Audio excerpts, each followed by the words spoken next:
All right, hi, Honors Algebra 2. I'm going to be going over lesson 2.8, graphing linear and absolute value inequalities. All right, so I'm going to tell you guys straight up just the number one careless mistake I always see, and it has to do with whether the graph is solid or dotted. All right, so I'm just going to put that right in the beginning. Make sure you pay close attention and you don't forget to ask yourself solid or dotted. All right, so let me go ahead and just show you, starting with example 1. All right, so it says graph the inequality. Basically, when you're doing a graph, an inequality graph, you graph it kind of like the normal graph. Like I would graph y is equal to 3x plus 1 to start with. All right, so that's in slope-intercept form. So I have a y-intercept of 1 and a slope of 3. So I'm going to rise up 3, run 1. I can go down and then to the left 1. Oops, to get that to be a little more accurate. Get more points, more accurate you are. And now this is the common mistake I see students get so jazzed that they know how to graph that they just draw a line and they're done. Keep in mind, you just graphed y is equal to 3x plus 1. We want y is less than 3x plus 1. So it actually does not include the equal to. So to show that, I am going to keep this line dashed to show that the actual line itself is not part of my solution. All right. Now, to shade the actual solution set, you have two options. You have this part of the graph or you have this part of the graph. The example above says to test a point. I have an easier way for you. All right, and I think it's the easiest way, which is look at the inequality. You want less than, meaning you want low values of y. You want super low values of y. So if you look at your y-axis, right, the top of the y-axis is where you get really, really high y values.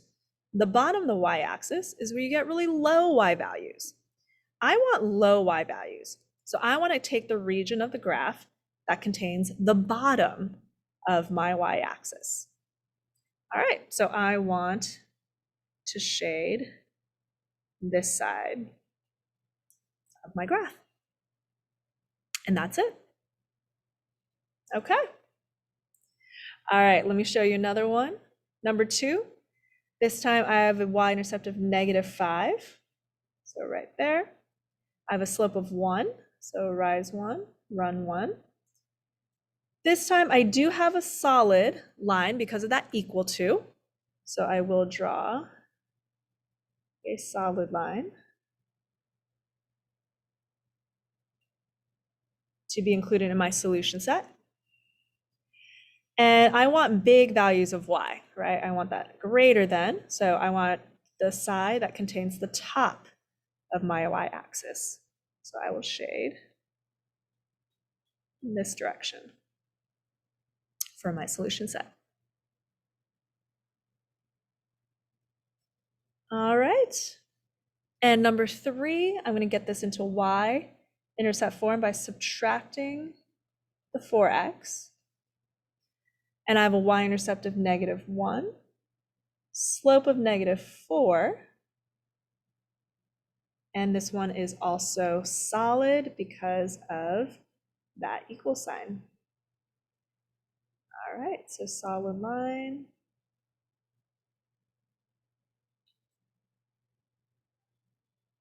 And I want y to be small numbers because of the less than.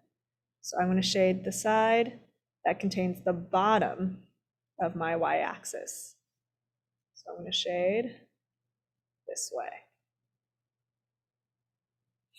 Okay, and that's how you graph linear inequalities. All right, why don't you go ahead and pause the video, try numbers 4 through 6, and once you're done practicing those, you can unpause the video and you can check your answers. All right, so go ahead and pause. All right, hopefully you are done with examples 4 through 6. Let me go ahead and show my answers and you can check yours. All right, so number 4, here I have my graph. It is dotted and I shaded down towards the bottom of the y-axis.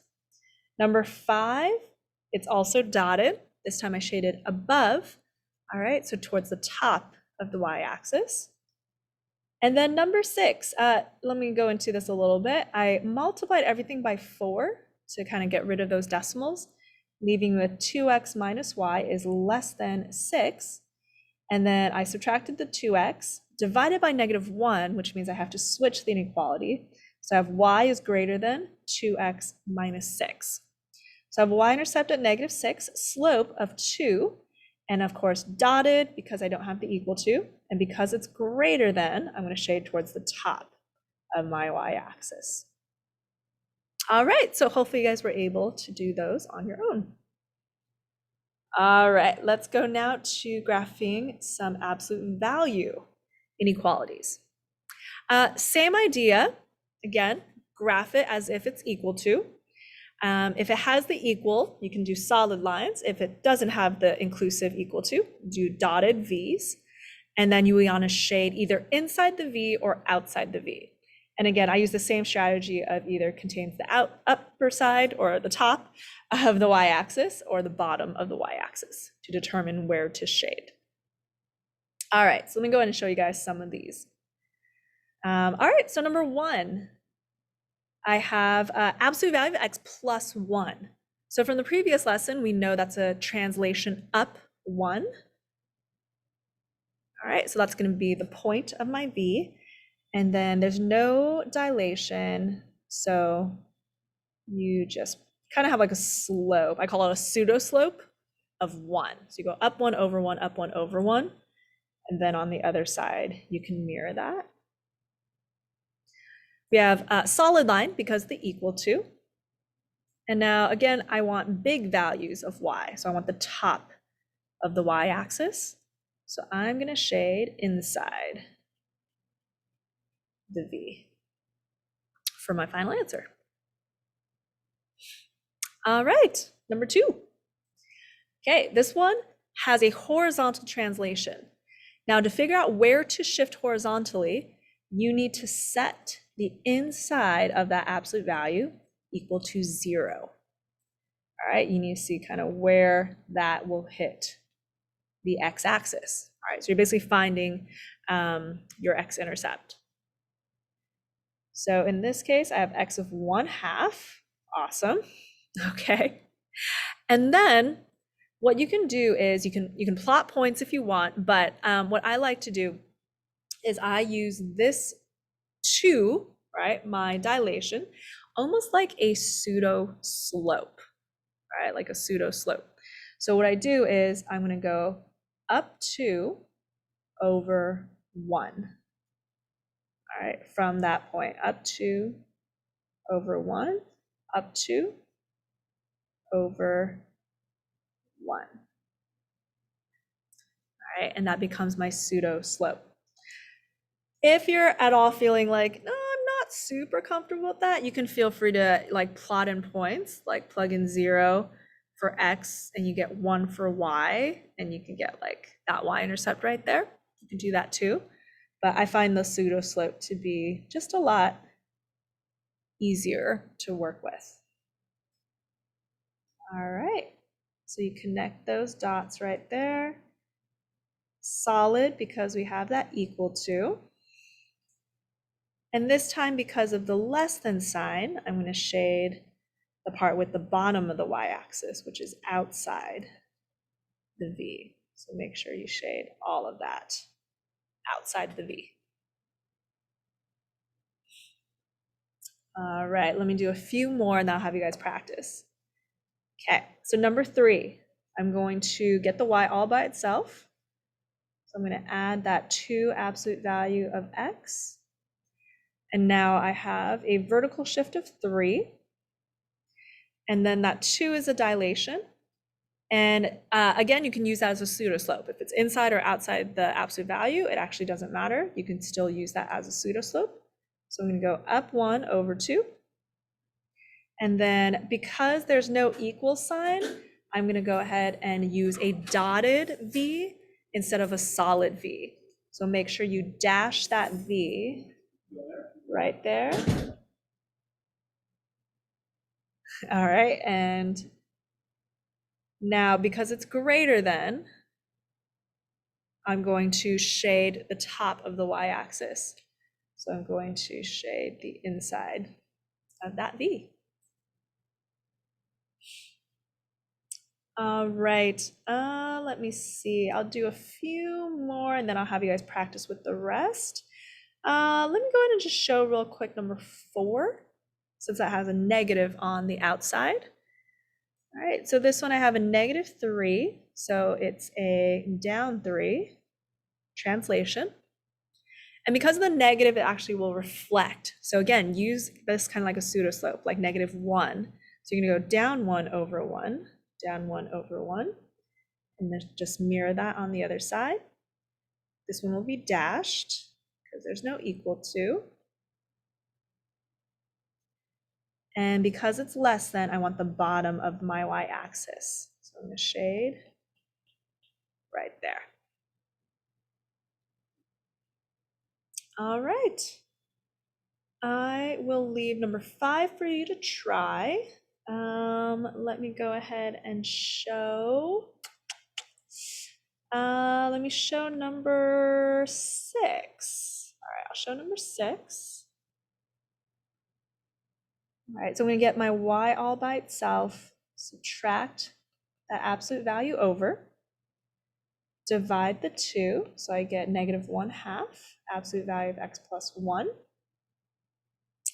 I have a horizontal shift, right? So if I set that equal to 0, I get x is -1.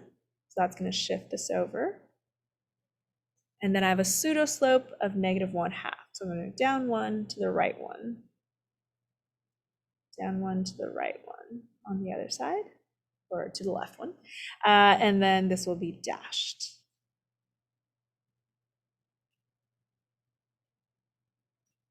All right, and because it's less than, I'm going to shade inside the V that contains the inside of the absolute value. All right. Let's see. I think the last one I'll go ahead and show is actually number, let me show number 9, and that will be my last one. I'll have you guys practice 5, 7, and 8 on your own. All right, so number 9, y is already solved for. I have a vertical translation of +4, so I'm going to go up 4. But also here inside, I have, I need to set this equal to 0. So if I set that equal to 0, I get x is equal to 1. So I have a translation of also going 1 to the right. All right, so that is my starting point. Now, be careful here with the negative on the inside of the absolute value. When the negative is inside, remember that's a horizontal flip. But when you flip horizontally like a V, it doesn't do anything, right? When you flip the V that way. So that negative actually does a reflection, but you don't really notice it because it's symmetric. So actually this, it has no dilation. We'll have a solid line for this one because of the equal sign. Will just look like that. All right. Less than, so I want small values of y. I'm going to get the bottom of that y-axis. So I'm going to shade everything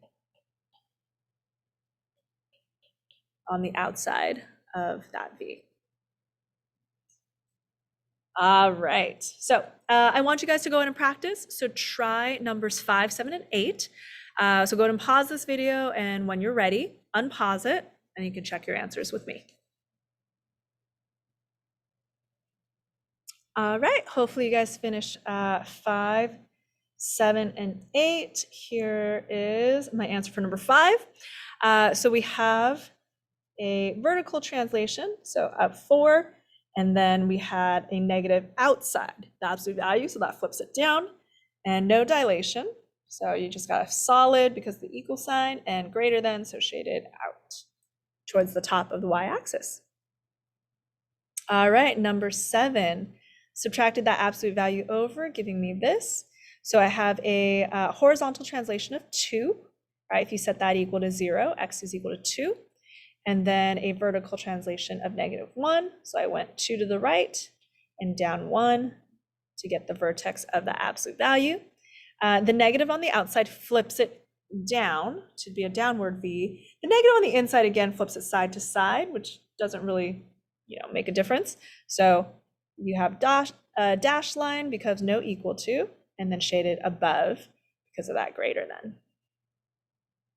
All right, and lastly, I have number 8. I have a vertical translation down 3, and I have a dilation of 3. So I use that as my pseudo slope, up 3 over 1, up 3 over 1, dotted because no equal to, less than, so I shade towards the bottom of my y-axis. All right, so hopefully you guys were able to get that, and let me know if you have any questions. All right, bye.